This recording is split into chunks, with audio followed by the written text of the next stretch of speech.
Hi, I'm Steve Sapato, and you're listening to the Speaker Talks podcast for speakers, authors, and businesses who want to learn and grow in their business. Being the expert in your field is not enough anymore. You have to be visible, you have to be seen, and you have to be recognized. And that's what Speaker Talks is all about, helping you become the expert, the recognized expert in your field. Today, I have the great pleasure of introducing you to Michelle May Griffin. She's an HR professional who started her own company and it is exploding. She's going to share with us how she grew her business, what she did to grow her business, and how you can grow your business. The importance of personal connections through networking, as well as how to grow that business exponentially right from the gate. I think you're really going to enjoy her. Hi, Michelle. Would you please tell us a little bit about yourself? So I am Michelle Griffin, and I own and operate Griffin Resources, which is an HR consulting company. And I started that in October after launching all of the marketing in July, and work as a fractional HR executive. Yeah, so that's really what's really cool is Michelle and I we were just having this conversation, and she was saying how she started it in July, and she got a couple clients in like August and September, and then in January she got one, and then boom, it took off. And now you have a company. I mean, you got several people working with you, for you. I'm going to ask you this because she didn't intend for this to be an interview, but I I think we can use it in my podcast, Speaker Talks. And so, what do you attribute the success to? I mean, why did your business take off so much? What was so attractive about your business? So there was a few things that I think that I did that was unique. When I started the idea that I wanted to become a consultant in July of 2019, I was working with my husband, who is really good at business, and he basically told me to go network, which is very vague concept. So, and I didn't really understand how or why. And I was on the board of a couple things, and I volunteered and did quite a few things in the community. So I was already pretty well connected to the community, but he had to teach me how to use my network. So he had to I was very transparent with my company, and I had created a 90-day exit with my current organization. Okay. And so it wasn't like I was trying to go create a job with most people try to be quiet when they leave their job, obviously. But it was nice that I had a 90-day exit strategy and a retention bonus to work out that 90-day exit. So I was pretty lucky when it came to that. That actually helped establish my business as well. So I wasn't worried about my job. I'll start there. Then I went out and started talking to the people that I already knew at HR Tampa and other people that were consultants. And I had a pretty big network in LinkedIn. And so what my husband did was build a CRM full out in Salesforce, transferred my connections in LinkedIn into the CRM, and then strategically made me call everybody. So I was connecting with people on LinkedIn, sending them messages and asking them to talk to me. And I only had, out of about, I don't know, I've probably done that 500 or 600 times now. I've only had 2 people tell me no. And now wait, tell you know what? They said no. No to what? Talk to me. Wow. Yeah, everyone else, and it was mainly, they were very polite. I didn't really have anyone not respond. I probably only had a handful of people not respond at all. But most people, there was one that was a speaker, and she was very polite and said that she was too busy to have kind of like small talk with other people. So, you know what that usually means from us speakers, don't you? Just no. means we're not making any money. Yeah, they're like. So I ended up connecting with other people, just kind of getting to know them. A lot of people, since I was already in HR and I had only used LinkedIn for HR, it was most people that were in the HR community in some way. So then when I would attend a conference, he had me attack all of the speakers. And so on LinkedIn, I reached out to all of the speakers at a conference, or most of them, I should say, and probably not all of them, but then actually scheduled to have coffee with them at the conference. So rather than attending some of the breakout sessions, I actually had 4 or 5 coffee meetings every day with the speakers. What a great, so you're telling, now wait, and I just want to emphasize, because I'm a nutball on connections, you're saying that the personal connections, that the relationships you established are what led you to your success. Yes. So my first client, I'll explain kind of how that happened. So this is an interesting story. So, and this kind of explains why networking is so important. So most people say getting your first client is the hardest, because I really don't know why, because I got mine strategically, I guess, pretty easily. But I've been told getting your first client is the hardest because you're taking a leap of faith. I did have a lot of people question if I was really serious about becoming a consultant, if I was just going to do that until I found another, corporate gig, or if it was going to be for real. Could they trust me to stay with them? That kind of thing. Like it was establishing, I guess, like if someone else didn't trust you with their business, why should they? That kind of thing. So I did get asked those questions, and I really didn't have good answers for those. And I can kind of rely on my background as a corporate executive, because I was an HR director, and I was the head of HR at ConnectWise, which is they recently sold, the news says that they sold for $2 billion. I'll leave it at that, because that's what was released. I do for the real number, but I'll leave it at what was released in the news. I was with them for 5.5 years, and they're pretty famous kind of here in the HR Tampa area, because they are one of the largest companies that exists in the IT world in Tampa. And I was with them from 2011 until 2017, and then I went to become the director of HR at Homes by West Bay, which is also, they're the largest privately owned residential construction company in Tampa Bay. Okay. And then I helped them expand and that kind of thing. So I did some really good things with those 2 companies that are both pretty well known in this area. So my clients in this area had heard of the companies that I had worked for. So that kind of spoke volumes for my reputation. So when I was networking and talking to people, and being on the board of directors for HR Tampa required me to volunteer at HR Florida for the conference in Orlando. We were supposed to, just because we're on the board, be volunteers there and have to, work the, desk and work the, bookstore and other things to kind of like create staff and that kind of thing. So we were required to do that. Well, one of the things that I didn't do was sign up early for a really good volunteer job that would have been like during really good normal hours. I got stuck because I didn't sign up for anything early, showing up and saying, what do you need help with? And of course, It was like a 6 a.m. 6 a.m. shift, which was good because it was to kind of greet the VIPs and get them settled and open a coffee station and stuff like that. And then I could like run into VIP people or whatever, mostly speakers who I'd already tried to connect with anyway.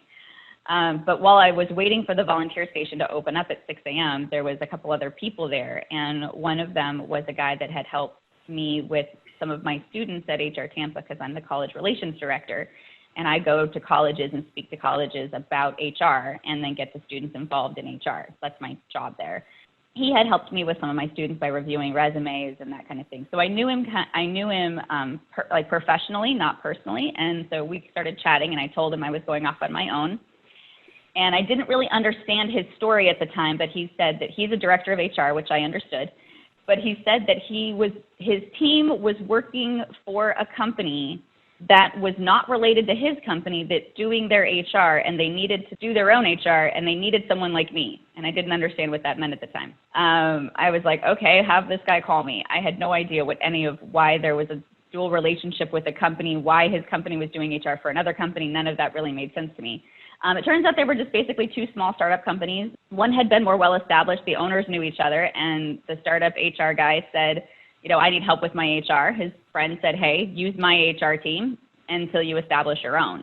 And that's really all that had happened. So it was just a couple buddies helping each other out, and it worked. Now, can I interrupt? How big was the company that was piggybacking on the other guy's HR when you stepped in, when you heard about it? I actually don't really know that. The company that was bigger, I know that their HR team was only a couple of people. But how big was the company? Like 10 people, 5 people? Startup company. So the company they were piggybacking off of, I actually don't know anything about that company. Okay. I don't know how many employees they have. I really don't know much about them. The company that became my client at the time had about 15 employees. They now have about 35. And this was that's always my question is, how do we know, basically I'm a guy with 3 part-time people who work with me. So how do you know when you're big enough to need an HR person? I'll finish the story and then I'll answer that question. Yeah, please, yeah. So this actually kind of plays into that because I had no idea what I would be doing for work. I thought I would just be consulting with the companies and saying, this is my expertise in HR. Let me guide you into having a good HR team.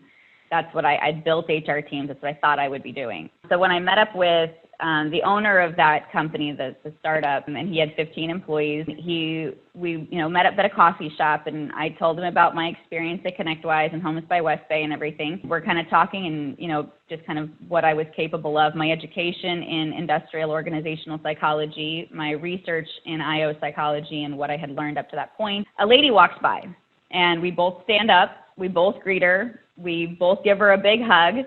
I actually had a meeting scheduled with her later that afternoon, and I was like, I'll see you in that meeting, right? And she's like, yep, I'll be there. And then she goes off to her breakfast meeting. We sit back down, and the guy says, how do you know Jen? And I said, Jen replaced me at ConnectWise as the head of HR. I trained her for 6 months when I left. And I had a meeting later that day with her to discuss training opportunities at ConnectWise and figure out kind of where they were with online training, and they were expanding and that kind of thing. And so it was just a kind of more of a meeting of catching up to see if there was any kind of overlap at that point as I was, making connections with people. And he goes, that's my sister-in-law. Oh, no kidding. And so small world, right? Small world. Yeah. So we started talking. We started talking actual concepts of how I would work for him and what that relationship would look like. A week later, we meet back up, and he says he checked me out with Jen, and Jen said I was totally cool, and he's like, that's all he needed to know, and I was pretty much sold at that point. What he ended up wanting me to do is what created my business. He ended up wanting me to work as his HR person. So I became embedded into his company. I got an email address. I became the person that does the onboarding, offboarding. I do provide guidance for investigations and or conduct investigations depending on what might be happening with employee relation issues. I create new documents. I created obviously most documents at that point. There's, handbook, that kind of thing. So when they stopped using the other company's HR department, they did get established with a PEO, which for those that don't know, it's a professional employment organization, which is where you outsource your HR and payroll, kind of all outside benefits and everything are all done by another organization. Cool. The problem with that, without having an internal person that understands any of those, organizational transactions, is a lot of times those people can be wrong. In this case, they were just wrong. They provide bad information, or they don't set up everything that's unique and necessary for that company. They just treat everyone the same. So I always say that's like going to Liberty Tax Service.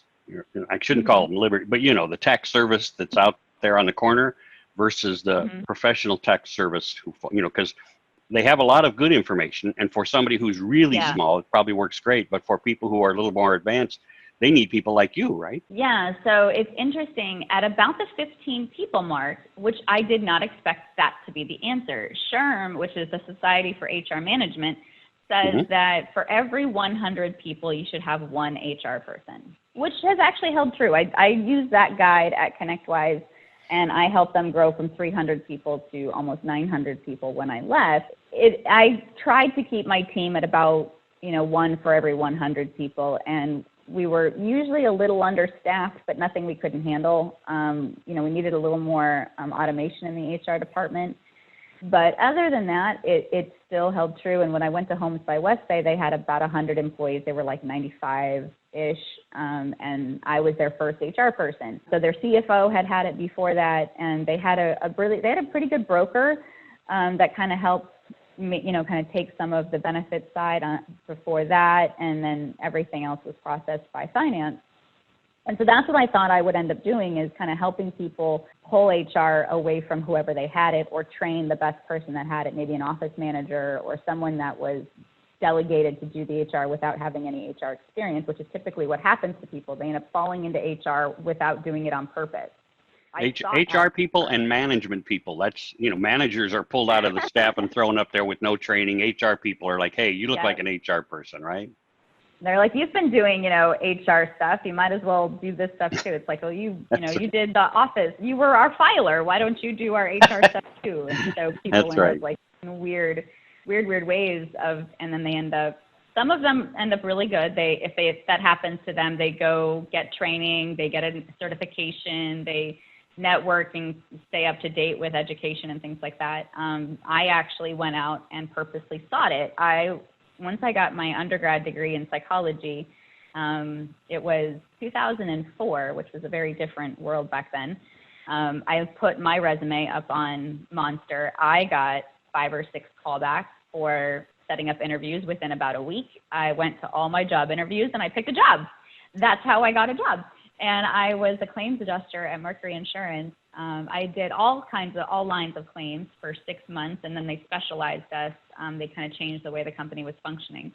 And I was put into small claims for a couple months, and then they decided to spin off theft and theft and arson into its own department. And I was like, I want to do that. Me.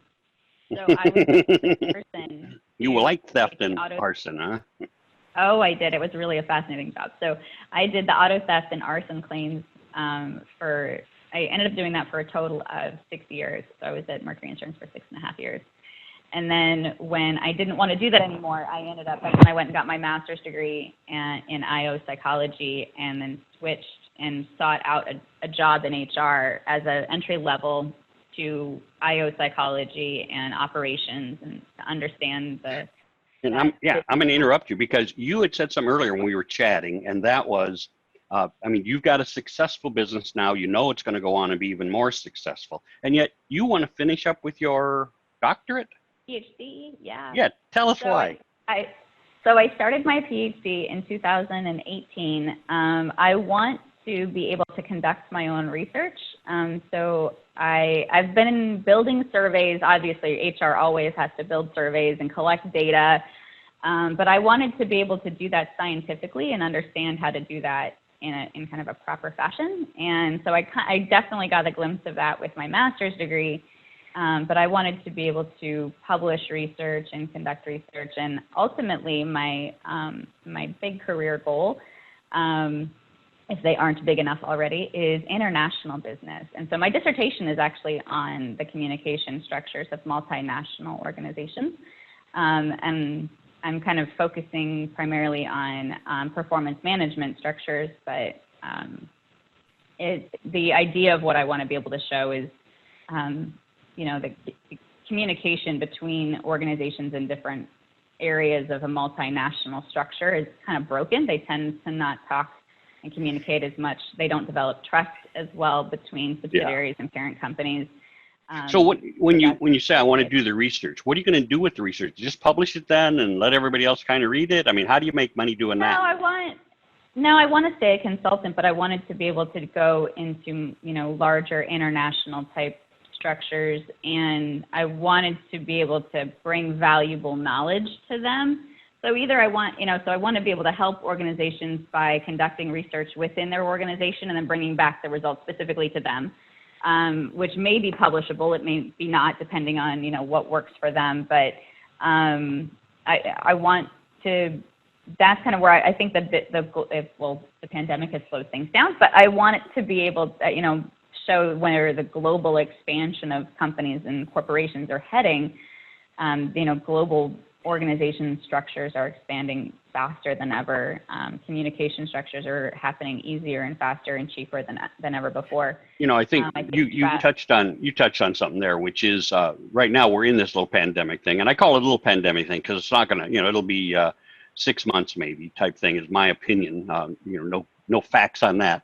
But yeah, then when we come out of that, everybody's going to be ready to hit the ground running. And that's going to be really important for someone like you who can then track something like that. So when you get your a PhD and you can track what's going on there, it's going to make a big difference to you, right? Yeah, I wanted the credibility behind that. I mean, I am treated a little bit differently than I was when I was younger, which is nice. And being in the business world and being female is tough enough. I was going to say, right. I'm always amazed that there's still that stigma, of that women suffer from that. I'm always just, whenever I see it, whenever I hear it, I go, that can't still be a thing. I mean, I'm old. And so the fact that I've gotten way past it, you'd think almost everybody else would have now too. But then you hear about it and you hear the stories and you say, boy, it hasn't. And how can that be? Are we just not educating people when they're young enough to be able to get past that? What are we doing wrong there? I think that it's just the idea I have to continue to prove myself, and once I do, it's not hard. So I am treated differently now because I think I have more education. I carry myself differently. Being a business owner has changed me a little bit too. I was surprised that I was told that was going to change me and to be prepared for that. So some business people that were really, really honest about the difference between being an employee and being a business owner and having to work with other business owners. I had put kind of business owners on a pedestal, and especially very wealthy people thought that, almost celebrity status of them, and sure. Which is a very bad way. You can't conduct business that way. You have to pretty much treat everyone as equals. And I do have friends that are wealthy. I do have friends. Most of my friends are in the business owner world. Like anybody They're else. Just people. Well, and you have to qualify because you say there are the elitists out there who, because they're a business owner, they think they're better than other people. Because they're wealthy, they think they're better. But that's the top 15, 20%. The rest of the people really are just people, aren't they? Mm-hmm. I think even the people that are kind of elitist, they can be kind of knocked down a little bit. They can still be humbled a little bit. But even with being a business owner, I tend to run in the same circles with them. So I don't have to qualify myself. My problem, personally, this is more of a personal problem than I think generally across women, is I look young for my age. And that's a problem for me. So yeah, because if you saw Michelle, you'd think she was like 19, or she could pass. Now, this is not 19 or 20. And, that probably would be a problem. Most people think I'm in my early 20s, and I'm 37. That even surprises me. And I'm looking at right. you. And so I try to give people enough math problems to show my age. So, for example, people will ask me, this is another thing with women too, people will ask me if I have children. And I think a lot of times they assume that's going to hold you back, or they think that that's not going to be the best, I don't know, like you can't pursue your career or whatever stigma comes with children as well as being a woman. I do not have children. I chose not to have children. My sister had twins when I was 18 and she was 19. And my nieces are now 18 years old. So usually when I tell people enough math like that, and I can kind of slip it into conversations about children and things like that, that's usually the story that I go with. See, now I'm real outspoken, so I'd say something too. I thought when I'd reach 40, I might have my first child, but I think I'll pass on that now. What are they going to say? You're 40? See, now you're afraid of being too old, aren't you? Yeah. Yeah, and it's funny because I'll tell people, like, no, I'm too old. And they're like, no, 40, you can have kids at 40. And I'm like, but would I want to? Like, who wants to? And for those that want to, fantastic. I just don't want to dedicate my life. I always say it's the men who have nannies who want the children at 50 years old. Yeah. Right? Yeah, because they don't want to run and chase the kids on the playground at 55 and 60 years old. Yeah. Yeah. So now there's like women that don't want children are becoming a lot more outspoken, and I'm starting to find other women, when it talks about, kind of come forward and they mention it. And there's definitely a lot of research out there about how it can stunt your career, obviously, if you have to be the one to care for the children most of the time and things like that. Well, my son's 32, and he and his wife travel. Actually, they travel the world. Right now, they're backed off because everybody throws them out from Europe because of the Corona thing. But they travel around the country, and then they travel around the world. And he's 32, but they've decided, I mean, I think at 27 or 28, he called me and said, "Hey, Dad, would it really upset you if we decided not to have children?" I mean, he'd already decided, so it didn't matter, what I said. And I recognized that. But it was like, this is his life and his wife's life. And I went, what you guys decide is completely up to you. He said, "Well, you won't have any grandchildren. How will that bother you?" I went, I don't have any grandchildren now, and it's not bothering me, right? And so I think that's the key, is that we understand that people having the right to make a decision about their family, because, and it's funny how I think in America we're entrenched in some of the past, and some of the past says women should have children, even if it's not stay home now. Women should have children. And you go, why is that? And that's a funny thing to be entrenched in way back here, because what we should be entrenched in is, how do we change our education system? How do we look better upon all ethnic minority, other groups? How do we look more progressively on women in our work environment? And we don't do that. And it's funny to me that you still get those questions, right? Hey, when are you going to have kids? Hey, do you have kids? Why don't you have kids? It's like, why is that important, right? Yeah. And it's funny because I was talking to my husband about that, and how we answer those questions can also change, I guess, the way we're viewed. So when I was in my 20s, I would lie and say that maybe someday, or, I would say, we can't at one point, because we can't, but I wouldn't tell them why, because my husband had a vasectomy. Because my husband got it cut off. What do you want? Leave me alone. And I was like, so I would say we can't, and they're like, "Oh no, you can't." And then I was like, "Oh well, maybe we always could adopt." Like they would go into this weird whole thing, and so it's definitely weird. I think it's also bad to ask women who want children and try and can't, and then it turns into this whole deep, dark conversation if they even want to share that information. So it's really weird when people talk to women about children. Well, and I heard something a long time ago. That says you can answer no, or you can answer, I don't care to answer that, and not have to explain why. If somebody says, "Hey, have you decided not to have children?" No. And then they go, "Oh, how come?" And you just take the conversation someplace else, because quite frankly, that's none of your beeswax, right? It's not, but people are put off when you don't want to talk about it. It ends up like not building trust, or it's weird. Like people it takes it in a very weird place. Like if they want to know why, like it becomes like, it's almost like something's wrong with you or broken, and they think of you that way. So you have to try to find a way to correct isn't it? That. Yeah. You know what? I'm going to back up, because when we first started this conversation, it started off with you starting a company last year, growing it to January of this year, and then it really took off in January this year. And now you have other people who work for you, or have their own companies? I have 5 employees. I have 5 employees total, including myself. So I work as the part-time executive, or part-time HR executive for a handful of companies. My husband works at the company as well, so we pay ourselves. We're an LLC taxed as an S corp, and so we pay ourselves as employees, and that's for tax purposes and things like that. And then we have a full-time consultant that works also as an HR executive, and we have a part-time consultant that works as we can grow the business and we take on more work than we can handle, which is where we were headed in February. We hired her in February. A couple of the projects she was being assigned to have all stopped because of the pandemic, and as we can pick work back up, she's still employed, she's still in the books, and we'll bring her up hourly until we can catch her up to speed. And then I have a full-time executive assistant, and she works for both, or pretty much all of us in the company can use her. How do you decide who to hire? How, like when you were saying people deciding this about me to who to hire, how do you decide who to hire? I use science. I thought I could use people that I knew in my world, and that turns out to not be true.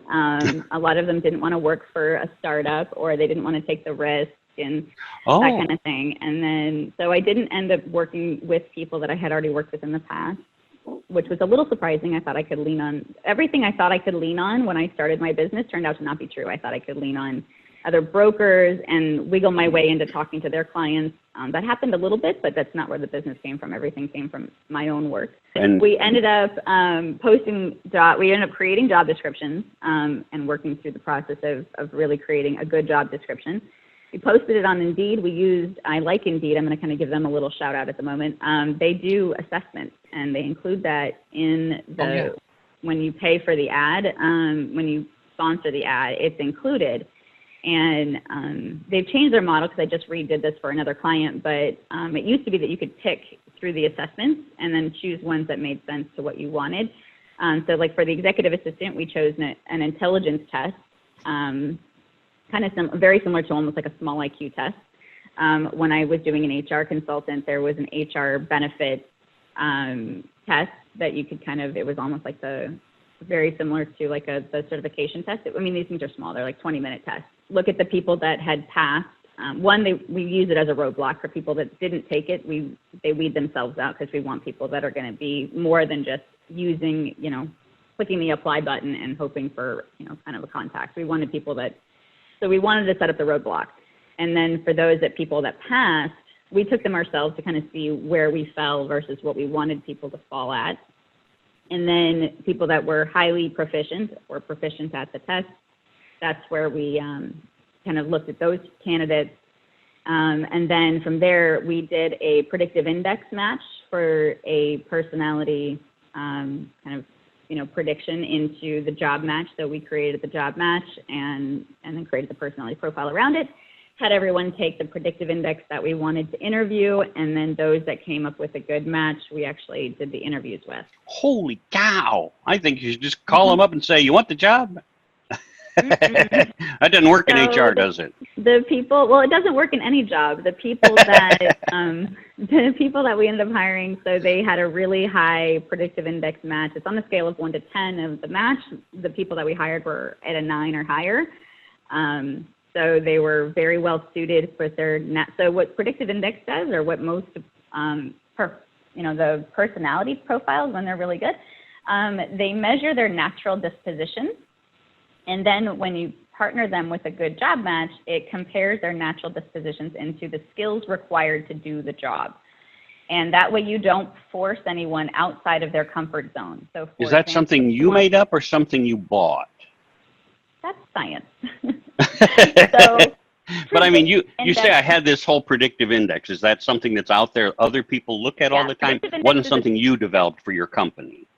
No, predictive index is a tool, and then you can buy it. I actually am an administrator of the tool, so I can sell it. So if anyone is interested, you can always contact me. Cool. But hey, by the way, how do they contact you, and what is your website?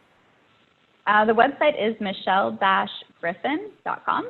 So there's a dash. Spell that for me, please. That's michelle.may.griffin.com is one of them. And then griffin-resources.com is the other one. I apologize. Okay. Anytime you do that, just from my point of view, anytime you do that, you have to spell it, because Michelle can be spelled 10 different ways. So it's M-I-C-H-E. Go ahead. So the one website that's for my information is michellemay-griffin.com. So it's Griffin. Correct. Okay. And and as long as your hubby's there, what did hubby do before you guys started your company? Oh, he does the same thing that we do now, actually, and he's stayed doing what he's always done. So he does the purchasing and selling of IT equipment, and so he's I don't know if you want to jump on real fast and tell what you do. No, he can, like, yeah. No. No, that's right. Yeah, he doesn't have to. I just because a lot of times, especially if I thought that he had quit his job to start this, boy, that'd be a big jump to take a risk like that. But he kept his, and he still has it right now. But you guys are brand new. You guys are 6 months old, right? Yeah.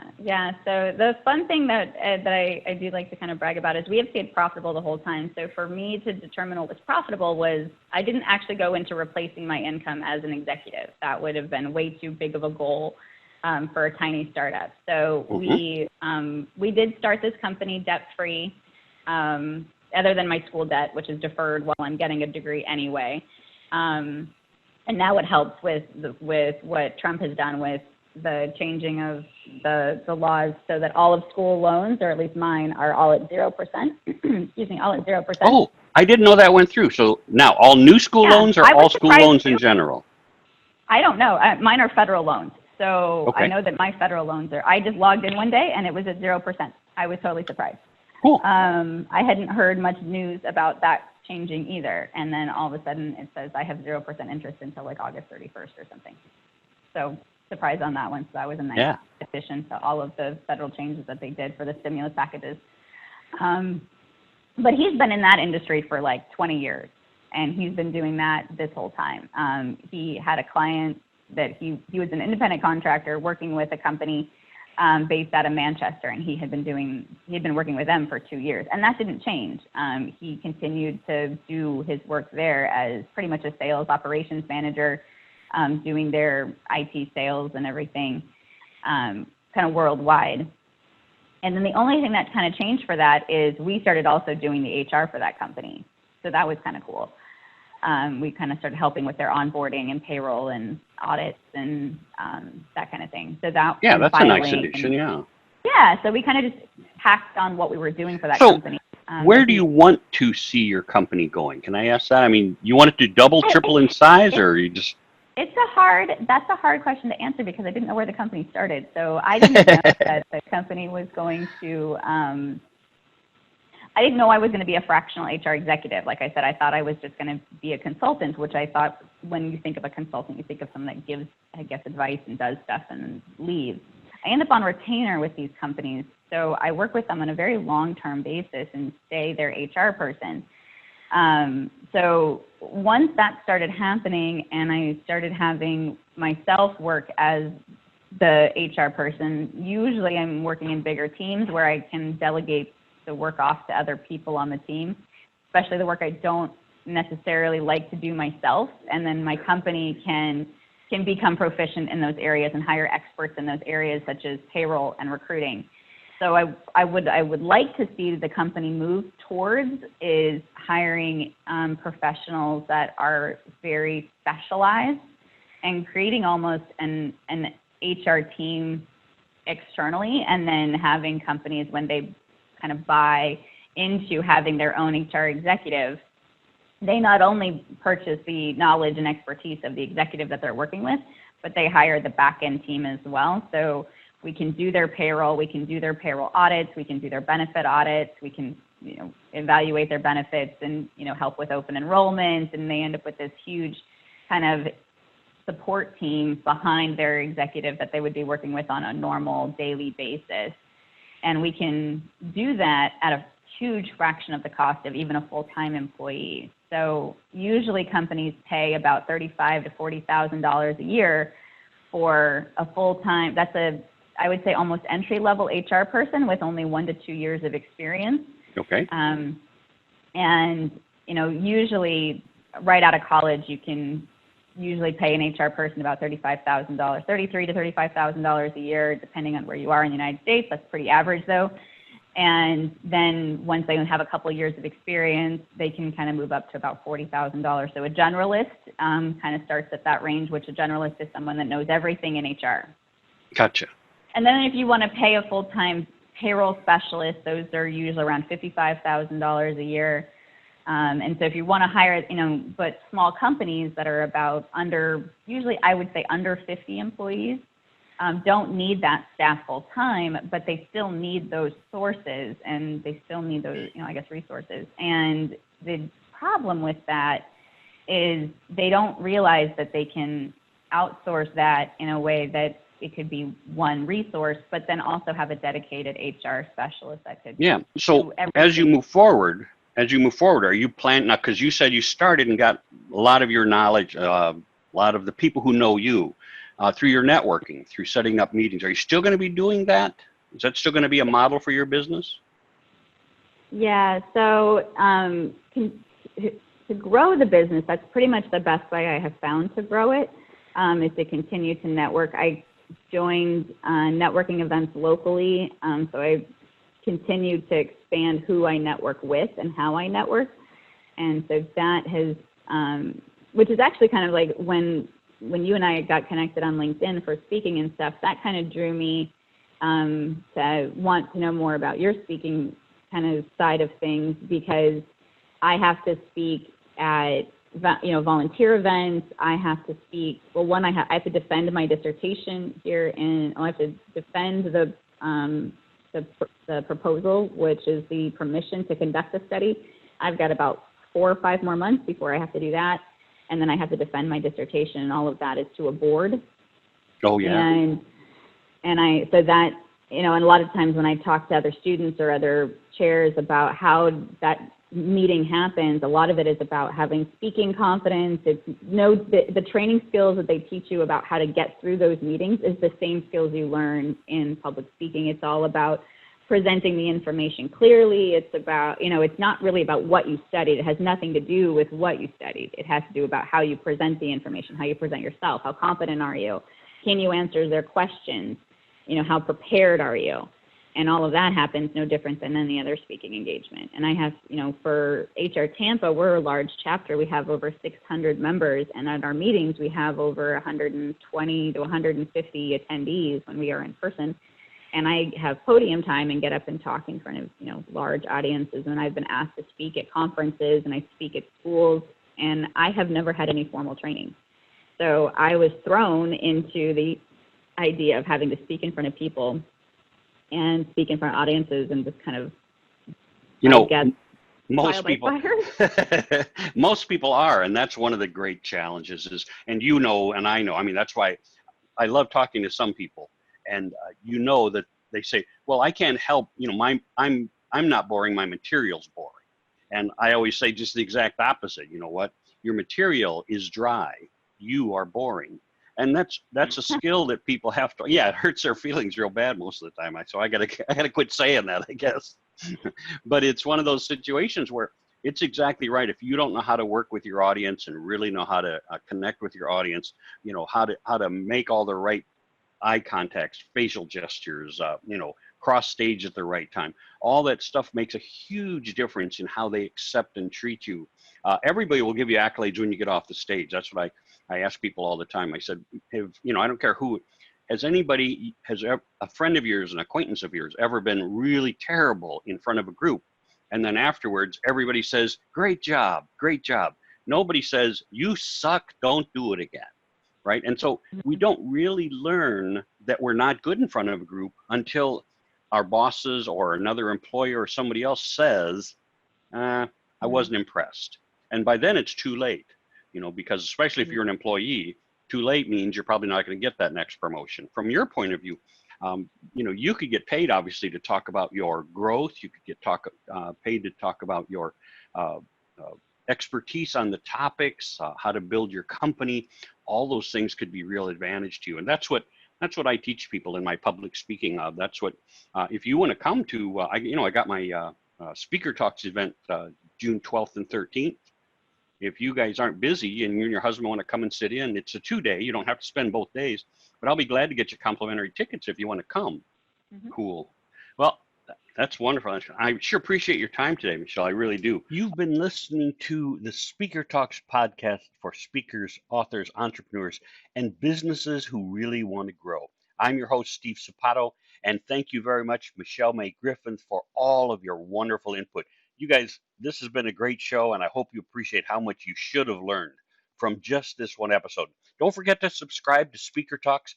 Love to have you on the system. And if you know somebody who would love to have a message to share on Speaker Talks podcast, please drop me a note at steve@stevesapato.com. God bless.